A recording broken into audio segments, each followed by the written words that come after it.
It's an absolutely ridiculous day in the world of Magic the Gathering. Aetherdrift spoiler season has officially started, and Wizards of the Coast has just dumped a huge load of the most broken and downright goofiest Magic cards ever made. Magic. I am a wizard! History. I'm an old wizard! The Magic Historian. My bones hurt. Greetings,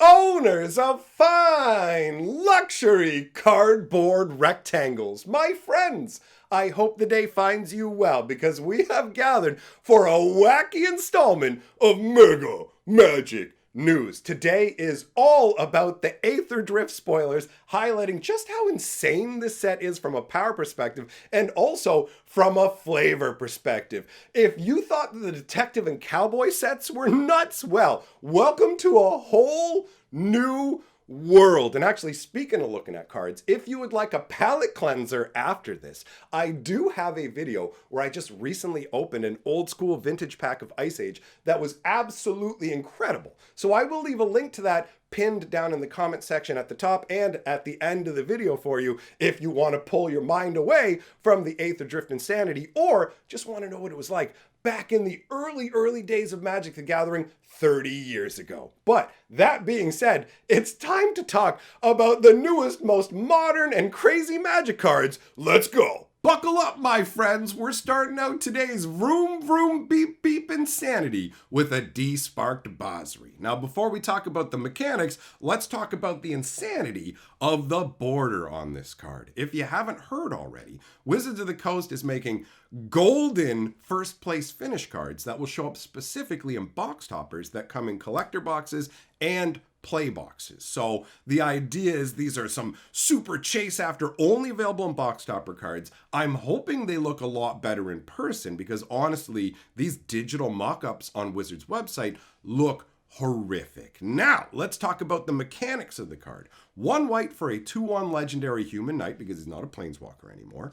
1 white, tap and exert him. Create a 1/1 white cat creature token with lifelink. Now, bear in mind, this ability is exert, and Aetherdrift also has an ability called Exhaust, which we will talk about when we see cards with that ability. So if you don't know Exert, how it works is when a creature becomes exerted, it does not untap as normal during your next untap phase. So you can basically say, I get to make a 1/1, Basri won't untap next turn. If you have other ways to untap him, you can just keep going with it, but normally he won't untap during the upkeep. And then we also have the ability cycling 1 white and 2. When you cycle this card, cats you control gain hexproof and indestructible until end of turn. Now, obviously, play a cat deck, you're gonna love this. On top of that, this ability to cycle him works really well with the fact that he is a legendary creature, because you can only have 1 copy of a legend out, right? So if you already have one on the board, then cycling the extra copy feels great. You get to draw a card, you can make your cats indestructible, so if you swing in with a squad, they don't get taken out with combat damage, you can use them for chump blockers, or you can just use it to stop your cats from being targeted, right? Because this just doesn't affect your cat tokens you've made. This is any cat you have on the board. So this is going to go over well with cat enthusiasts, especially since these cats look pretty fierce. This artwork to me is definitely in the category of slush artwork. If you haven't heard about that, Wizards of the Coast has a bunch of artwork that they didn't get to use in the past for one reason or another. And Basri has been on the back burner for a number of years. So they had this artwork kicking around and they're like, hey, we can put this into the set. And there'll be a number of pieces of art like that when we go through. You can tell the ones that feel like they were designed for Aetherdrift and ones that have a completely different feel. So this obviously evokes Am and Ket, but there's nothing really here that says this is a race. Yes, they've put like a chariot in front of them here, but it's not even clear if that was originally in the artwork. Either way, in terms of the cards we're going to look at today, this one isn't that jarring aside from the border, but some of the stuff is just going to be absolutely crazy. So let us move on. We've got Quag Feast. 1 black and 1 for a sorcery. Choose target creature, planeswalker, or vehicle. Mill 2 cards. Then destroy the chosen permanent if its mana value is less than or equal to the number of cards in your graveyard. And it says Speed Brood Racers are gregarious while not racing. but everyone must eat. So this is basically just a gigantic swarm of insects that are consuming everything. And this is another one that doesn't really 100% feel like it fits into the race car theme. Aside from the blue crazy jags of lightning magic that they've added on there, this could most likely be a more traditional style like piece of Magic artwork. Now, in terms of the actual ability, I don't know how strong this is going to be in standard overall, right? It feels pretty powerful. Being able to destroy a creature, planeswalker, or vehicle for 2 mana is pretty sweet. And right when you play it, you're going to mill 2 cards. You're automatically going to be able to destroy anything that costs at least like 2 or less, right? And then as you get a couple more cards in your graveyard, all of a sudden you're getting to destroy a 4 or 5 cost. So I think this is probably going to be pretty good in standard, but in older formats where people are already feeding their graveyards full of stuff, this is going to shine quite heartily. The whole concept of the card ties together pretty well, and in terms of the Aetherdrift stuff we're looking at, this one doesn't really tweak my, this is really, really out there. It's not hard to turn this into what would feel more like a traditional Magic card, right? Then we've got CATHARINES Godseeker. 1 red and 1 for a 5/3 legendary god that is indestructible and has haste. It also introduces the ability Start Your Engines. If you have no speed, your speed starts at 1. It increases once on each of your turns when opponent loses life. Max speed is 4. It feels really goofy to have a concept called max speed in Magic the Gathering, and it is showing up on a lot of cards. So basically, if you have anything that has Start Your Engines, it will start you up. It basically starts your engines, and you're set at 1. And then every time your opponent loses life on your turn, you get to tick it up by 1 until you get to 4. Once you get to 4, you're at max speed, all right? So, 1 and tap, target creature with power 2 or less can't be blocked this turn. And CATHARINES can't attack or block unless you have max speed. So this is a style thing we've seen a number of different times where you have creatures that say, hey, I can't really do anything until you meet these conditions. In this case, it's max speed, which doesn't really feel that hard to reach, especially when you're playing with like red, because red can just boop, boop, boop, boop, direct damage them. So getting up to max speed with red is not going to be challenging at all. This is absolutely slush artwork. This is Hazoret artwork they had kicking around, and they just painted a goofy road in the background. And we're going to see a lot of this with Aetherdrift, where it's basically just Magic art they had kicking around, and somebody went, hey, digitally paint a road into it. Okay, now we're going vroom, vroom, beep, beep, right? So at least with this one, Hazoret looks cool, is in the forefront, and the road can almost be ignored in the background if you're not really paying that much attention. So this is an interesting card design. It also feels really powerful, right? I mean, it's mythic, so not that big a surprise.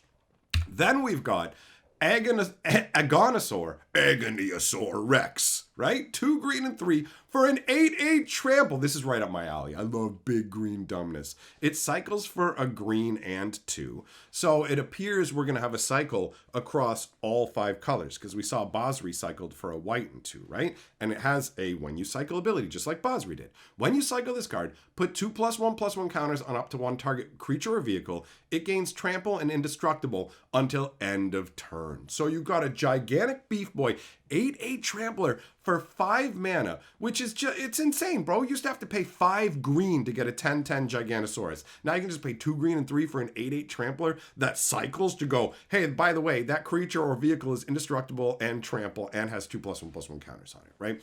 I have no idea how this boosts up your car. I don't get it. Like from the flavor perspective, I don't understand. And this again is clearly a piece of artwork where they have just put a road in, and I really hate it. It just feels so goofy. The racing flag, all of it. It really pulls away the flavor of this big, epic dinosaur. But if you're somebody who loves the racing concept, I can see how it would excite you to have your cars in this crazy, we're rolling through just trying to win the race, but there's also giant dinosaurs coming and eating us off the track, right? So I do love big, dumb greenness. Moving on, we've got Kaladin Triumph Caster. This guy, I was talking to my lady about this before, and I was like, this is like the dollar store version of Tron and Iron Man fused together, right? 1 white and 1 red for a 2/3 legendary human pilot. Mounts and vehicles you control have haste. Whenever a mount you control enters, it becomes saddled until end of turn. Whenever a vehicle you control enters, it becomes an artifact creature until end of turn.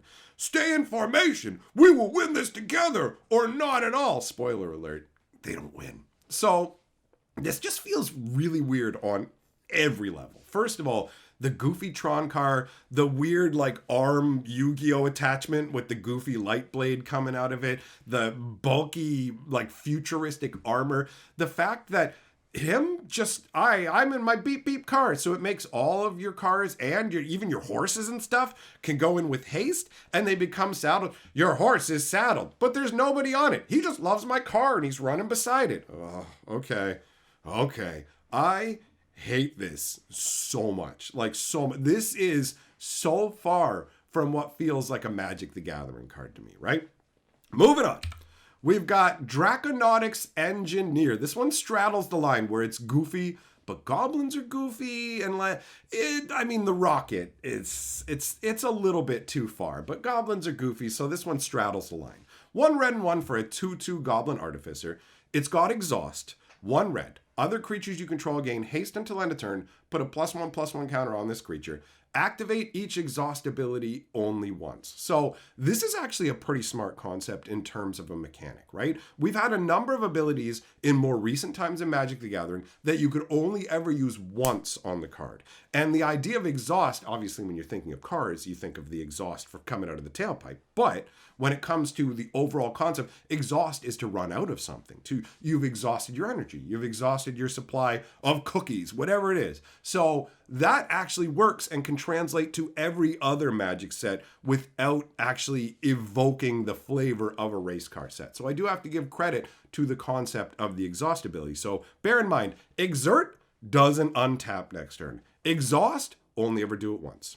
And each exhaust ability can be done once. So you also get to do the second ability, 1 red and 3, create a 4/4 red dinosaur dragon creature token with flying, right?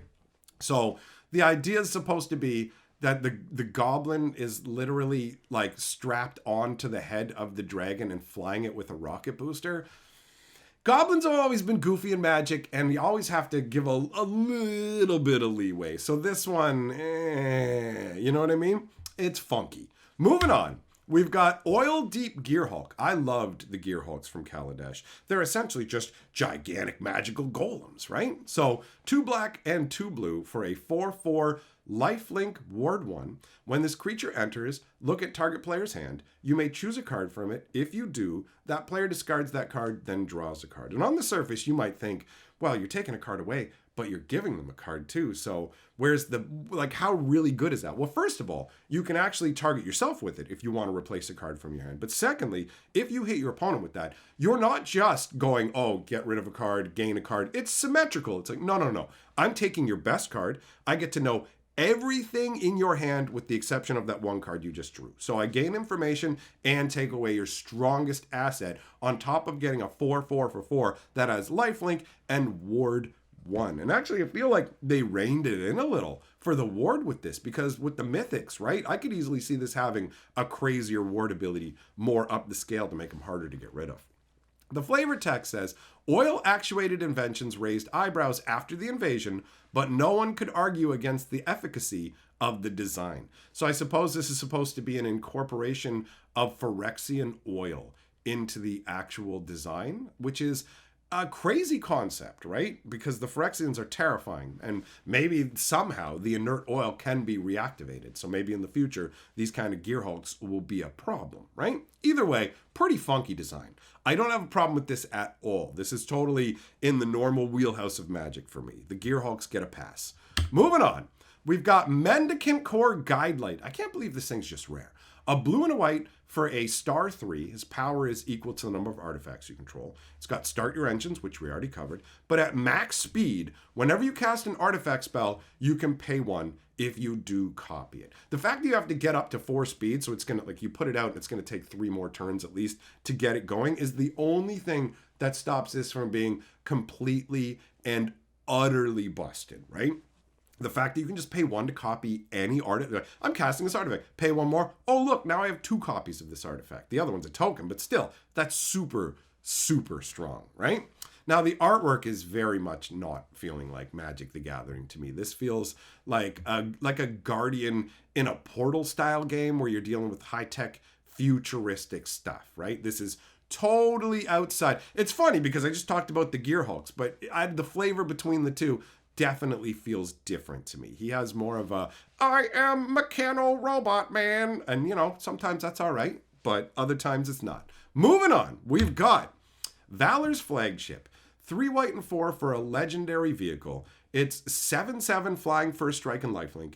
It crews for 3, and it has cycling 1 white, 2, and X. When you cycle this card, create X/1/1 colorless pilot creature tokens with this token saddles and mounts crews and this token saddles, mounts, and crews vehicles as though its power were 2 greater. So basically these 1/1s can saddle for 3 or they can crew for 3, which is pretty strong for a little 1/1 donk to be able to do. And this actually harkens back to an old decree that they made where it was essentially you could use it if you cast it normally to make angel tokens, and if you cycled it, it would make you a bunch of 1/1s. So this is something where, again, it's legendary. You can cycle it to get tokens afterwards. If you have it early in the game and you can't afford its steep casting cost, you can just cycle it to get some little dudes who can crew your stuff, right? The artwork doesn't feel at all like Magic the Gathering. This feels like almost Evangelion level crazy tech and the whole boy, we're just flying around on the race in our flag. Okay, cool, whatever. It does not scream Magic to me, but the card itself seems pretty powerful. Then we've got Captain Howler's Sea Scourge. I feel like this artwork could mostly fit into normal Magic. If you just changed the weapon that he's firing to more of like a magical harpoon or something, he's got the vibe of somebody you would see sailing the seas in Ixalan, right? 1 red, 1 blue, and 2 for a 5/4 legendary shark pirate with ward 2 and pay 2 life. You can see when I was talking about crazy ward costs, the Deep Hulk only had 1 ward. This is pay 2 mana and 2 life. Whenever you discard 1 or more cards, target creature gets +2/+0 until end of turn for each card discarded this way. Whenever that creature deals combat damage to a player this turn, you draw a card. This is an actual interesting design because it doesn't have any inherent way built into it to discard the card. So it's not just some crazy ramped up power insanity. It's actually something that makes your mind go, okay, so I'm going to be rewarded for discarding cards. What am I going to use to discard those cards? What kind of synergies am I going to go for? He feels like he could be a genuinely fun commander, and the flavor on it as well. A shark warrior nobleman in pirate and fancy pantaloons. I love it. This is genuinely fun, right? So that one gets a pass from me. It only needs the most minor tweak to feel like full-on normal Magic. Then we've got Winter Cursed Rider. 1 black and 1 blue for a 3/2 with ward, pay 2 life. Artifacts you control have ward, pay 2 life. It's got exhaust, 1 black, 1 blue, and 2. Exile X artifact cards from your graveyard. Each other non-artifact creature gets -X until end of turn. That is a powerful final ability where you can just basically board wipe everybody but Winter, right? So Winter has been sent by Valgavoth using Loot. Loot's in that little cage over there. Loot is like their warp GPS, and this is so stupid. Look at the monster truck and everything. Look at the dumb grin on. I'm a monster truck with big cool sunglasses, bro. Beep beep vroom vroom. I detest this artwork. I really don't like this. It does not feel like Magic the Gathering at all. And yeah, we're not even going to get into the Loot discussion until we get to him. But from just a card mechanics perspective, 2 mana for a 3/2 that's got ward, pay 2 life, and gives it to your artifacts on top of being able to wipe the board. That's a lot packed into one card. Then we've got Vinwixt Verbose Host. This guy is the one who's talking in the trailer for Aetherdrift. If you have not seen the Aetherdrift trailer, it is incredibly bad. And I will actually be talking about it tonight in a live stream over on my live stream channel because people are roasting Wizards. They are roasting them over the trailer, and it is genuinely awful. I showed it to my lady. She's like, that's pretty low budget, isn't it? It sure is. So, 1 blue and 1 for a 0/4 legendary homunculus. Start your engines. You have no maximum hand size, and max speed if you would draw a card, draw 2 cards instead. That final ability, double draw, feels amazing. The flavor text says, Racers, start your engines. Okay. All right, Caradora, Heart of Alacria. 1 white, 1 green, and 2 for a 4/2 Human Knight Legendary. When she enters, you can search your library for a mount or vehicle card, reveal it, put it into your hand, then shuffle. If one or more +1/+1 counters will be put on a creature or vehicle you control, that many +1 are added instead. So, a counter booster on top of a tutor, 4/2 with a big fat beefy body, and some really fun artwork. She's literally was like flying on this giant bat and has leapt off of it mid-air, it looks like, to come careening down on the battlefield with this shield blasting. The bat and everything, and like the energy that's blasting down, it almost makes me think of the Cosmium from Inner Ixalan, especially with the bat riding aspect. So I strongly suspect that this is actually slush artwork that was originally intended for the last Ixalan set that we had. But either way, I dig the vibe of this. The idea of leaping off a bat mid-air like that, bam, deflecting magic with your shield, how you got your sword out ready to swing, like that is some awesome action. Then we've got the last ride. 1 black for a 13/13. It gets -X, where X is your life total. So it's like Death Shadow, right? 1 black and 2, pay 2 life, draw a card, and then crew 2. So it's like, hey, I'm like Death Shadow, but I can actually let you feed your life into drawing cards. Obviously, you have to be able to crew it as well. But this also lets you play it on the first turn with no worries, where if you tried to play something like this and it was already a creature, guess what? It's going to have -20, because you're at 20, and it's just going to go straight to the graveyard, right? The flavor text says, the rearview mirror showed Winter what awaited him should he fail. Guess what? He did. So Winter, probably not done for. They'll probably trot him out again. He went back to Valgavoth's house, and Valgavoth was like, that's about probably all that'll happen to him. Then we've got Chandra, Akira Sparks Hunter Slider. 1 red and 3 for a 4 loyalty planeswalker. Beginning of combat on your turn, choose up to 1 target vehicle you control. Until end of turn, it becomes an artifact creature and gains haste. +2, you may sack an artifact or discard a card. If you do, draw a card. 0, create a 3/2 colorless vehicle artifact token with crew 1. And -7, you get an emblem with whenever an artifact you control enters, this emblem deals 3 damage to any target. This feels really weird for a Chandra. First of all, she's doing a bizarre Akira slide whole I'm riding a motorbike thing. Secondly, she's essentially been turned into a full-on artificer here, right? She can just animate vehicles automatically. It's like, is that supposed to be her just running over and jumping on it? Vroom, vroom, vroom, vroom. Fine. If you want to say that's what that is from a flavor perspective, fine, that works. But explain how she generates endless motorcycles out of midair. Motorcycle. That is just not magical. Like, well, I mean, if you were in a magical techno world, it's not Magic the Gathering magical. But from an actual gameplay perspective, being able to animate a vehicle every turn for free is going to be solid. Having a +2 that lets you sack things you don't want or pitch cards you don't want to draw while also ramp it up to the 7 is going to help you get the answers you need. The creating vehicle tokens is just a way to always make sure that you have a vehicle to operate with her. Also, it activates the final ability where every time you make a new motorcycle, it does 3 damage to any target. So Chandra's picking up motorcycles and throwing them at people. It's just, this is where Magic's at. This is what a planeswalker is now. All right, let's move on. Far Fortune End Boss.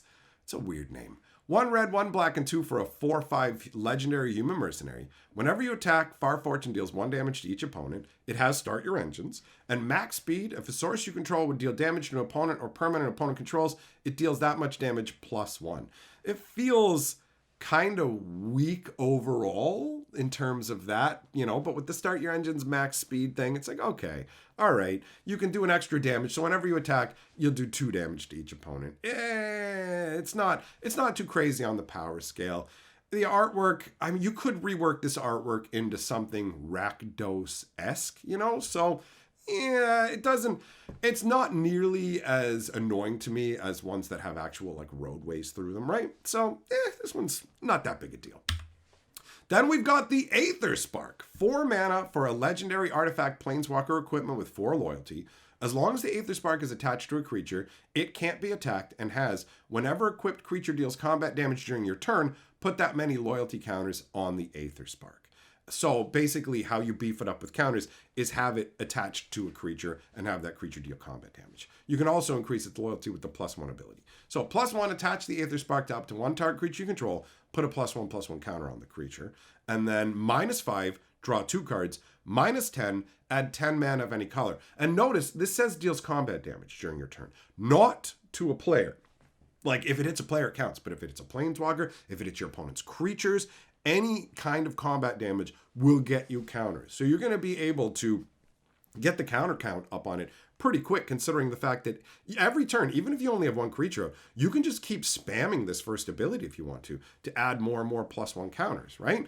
And then after a few turns of hitting with it, you're going to have an insane amount of loyalty on this. And if they basically have to get rid of the creature before they can even attack the Aether Spark individually. There is a lot of power tacked into this card. This is the only serialized card in the set. There's 500 special editions of them. Then we've got oh, you know what? Never mind. I didn't say what the artwork was. The artwork is a trophy. It looks like a racing trophy that's being held up by the hand of part of Basri's Amonkhet team. They're the ones who actually won the race, in case you were wondering. Repurposing Bait. This is a birthing pod for artifacts. 1 blue and 2. It's 2 and tap, sack another artifact, search your library for an artifact card with mana value equal to 1+ the sacrificed artifact's mana value, put that card onto the battlefield, then shuffle. Activate only as a sorcery. This is bonkers. Repeatable tutor effects that let you chain up like this are super strong. We know this, for example, just from Birthing Pod. And artifacts are some of the craziest, most powerful cards in Magic. So this is insane. By the end of the race, few of the Aether Rangers' vehicles resembled what they started as. And you can see a car looking like it's in like a mechanic's bay, and I do not like that. So I'm just moving on. Pyrewood Gearhulk. I like this. 2 green, 2 red, and 2 for a 7/7 Vigilance Menace. Roar. Whenever this creature enters, other creatures you control get +2/+2 and gain Vigilance and Menace until end of turn. Damage can't be prevented this turn. That's wild. A gigantic dude who boosts up all of your guys. Well, it doesn't boost himself, but all my guys have Vigilance, Menace, and +2/+2, right? So you're going to have to double block them and their beef here. Damage can't be stopped. And then on top of that, it's got some fun flavor. A mighty memorial to a fallen savior. I believe that this is a reference to Ren and Seven giving up their life, essentially, right? I mean, turning into a tree, they're not fully gone. Ren's not fully gone, but there was this sacrifice, a massive sacrifice made, and the flame blazing, and like it looks like a tree folk with fire in its heart. So I think this is a tribute to Ren, and I really like that because Ren, the whole idea, Ren is a dryad that drew an entire immolating blaze that was destroying her forest into herself, and it's like, yo, contains that, and having that fire inside of her allows her to planeswalk, right? That's basically, she has to have that fire inside her and be melded with a proper attuned special kind of tree to be able to planeswalk, which is a really funky concept. Then we've got Sita Varma Masked Racer. 1 blue, 1 green, 2/3 legendary human rogue. Exhaust. X, 2 green and a blue. Put X +1/+1 counters on Sita Varma. Then you may have the base power and toughness of each other creature you control become equal to Sita Varma's power until end of turn.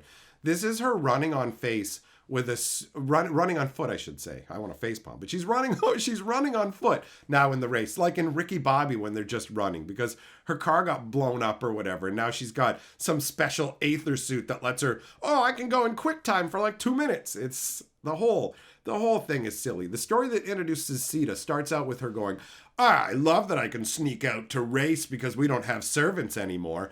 And then like you scroll down to the next paragraph of the story and her dad's going, hey, you woke up late. Why didn't you have the servants wake you up? And she's like, I didn't want it. You just told us 4 seconds ago that servants don't even exist and you're happy about that. The inconsistencies in the story drive me nutty, and this character is not an engaging or cool character. Sita is thumbs down, bro. Thumbs down. The ability, though, I mean, this is a pretty wild one in terms of you have a bunch of little donks. She's cheap to put out 2/3, and you can basically boost her up and then have all your other guys so you can just go for a massive smash swarm, right? After that, we've got Zahur, Glory's Past. A black and a white for a 3/2 zombie cat warrior with start your engines. Sack another creature, surveil one. You can only do that once a turn. Max speed, whenever a non-token creature you control dies, create a tapped 2/2 black zombie creature token. That is pretty solid. Every time you lose a guy, you get a 2/2, and having a sack ability built in so that you can surveil and control what's going on top of your deck. Not too shabby. The artwork shows what looks like a zombie hyena warrior who is going forth on a chariot with his big spear, and the speed that he's going at is kind of warping the perspective, which is kind of why the spear looks bent there. It's got this aspect of speed, but this could absolutely fit in a normal Magic the Gathering set. Chariots absolutely fit, right? Then we've got, here we are. Loot is the thing. I hate him the most out of everything that's happened in Magic in pretty much the last year. I hate Loot with a blinding passion. You don't even understand. And they made this card really good. Loot is my nightmare. Loot is my nightmare. People have turned trolling me with Loot into an art form, okay? I want you to understand something. There are multiple game stores now that have pictures like this posted in their game store. Not just one game store. There are multiple game stores that have pictures insinuating that I love Loot and that we are friends. Multiple people have made cards of me with Loot, okay? These aren't even the old example. These aren't the only examples. I've been trolled with multiple actual Loot plushies. The game store that I go to, he set it up so that when anybody sent any money to his PayPal to support me through store credit, he automatically included Loot bonus dolls. And nonsense like the trolling, there's just so much to it. I hate Loot, this goofy little Pokemon plush nonsense that Wizards just crammed in there. He doesn't feel like he fit. We found him in the Thunder Junction story, and I could rant about Loot forever. So you know what? We'll do some Loot ranting tonight in that live stream over there. Let's talk about the actual card. A red, a blue, a green, and 2 for a 2/4 legendary beast noble. There's nothing noble about this goofy little orange rat, okay? Double strike, vigilance, and haste. And it's got 3 different exhaust ability. 1 green tap, add 3 mana of any color. 1 blue and tap, Ancestral Recall, draw 3 cards. 1 red and tap, 3 damage to any target. This is a powerful card. Loot is on so many cards. They have a bunch of basic lands that have Loot. He's everywhere in this set. I cannot escape him, okay? This is not okay. And they're looking to just free fall. I hope that claw grabs you and twists your head off, you little ugly goofbag. I hate you. Then we got Redshift Rocketeer Chief. I'd rather look at this guy than Loot, even though it's, look at it, it's ridiculous. A green and a red for a 2/3 legendary goblin pilot with vigilance. Tap, add X mana of any one color, where X is its power. Spend this mana only to activate abilities. And then it's got an insane exhaust ability. A green, a red, and 10. Put any number of permanent cards from your hand onto the battlefield. A one-sided Eureka, bro. That is pretty amazing, honestly. So it's goofy, though. I mean, look at this guy in his rocket car. It's, whatever. Moving on. Boommobile. 2 red and 2 for a 5/5 vehicle. When it enters, add 4 mana of any one color. Spend this mana only to activate abilities.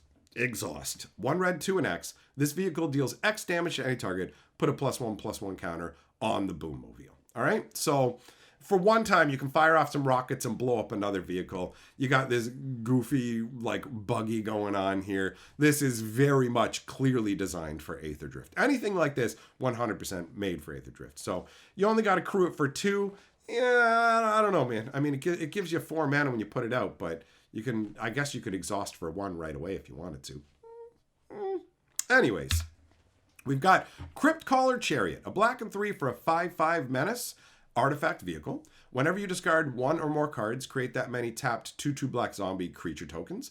And it's got crew too. It gives me vibes of Essica's Chariot, the 2 cats dragging it forwards, but it's undead cats. And I love the fact that no matter how many cards you discard, you get that many zombies. That is absolutely wild and works fantastically with cycling, because a side effect of cycling is that you discard the card. So you're going to get to draw a card from cycling, make a 2/2 with this guy. Honestly, he feels combo-rific. And with the artwork overall, this does pretty much just feel like repurposed Amonkhet artwork, right?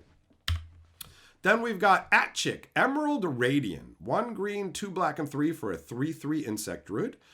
When it enters, create a 1/1 green insect creature token for each artifact and or creature card in your graveyard. And or. You can just choose? Weird. Whenever another insect you control dies, put a +1/+1 counter on Atchik. each opponent loses 1 life. So if you have a bunch of creatures in your graveyard, and then you just, or obviously artifacts as well, you put this guy out and get like 10 little donks, they're not going to want your creatures to die, right? It's a pretty rough spot to be in. I'll attack with 10 1/1s. Are you going to block them? Go ahead and block them. Okay, guess what? That shit gets bigger, and each one you block and kill, you lose a life for anyways. So it's almost the same difference. It puts you in very untenable situations, right? If you're facing off against this. But it costs 6 mana, and I don't know. You've got to win the game with it, right? It's got to finish the game for you at that casting cost. So I'm guessing this isn't going to be powerful enough to make a dent in standard, but it's got some fun playability for commander to it, right?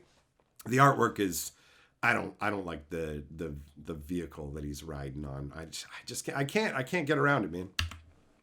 Then we've got Thunderous Velocipede, 2 green and 1 for a 5/5 artifact vehicle with trample. Each other vehicle creature you control enters with a +1/+1 counter on it if its mana value is 4 or less.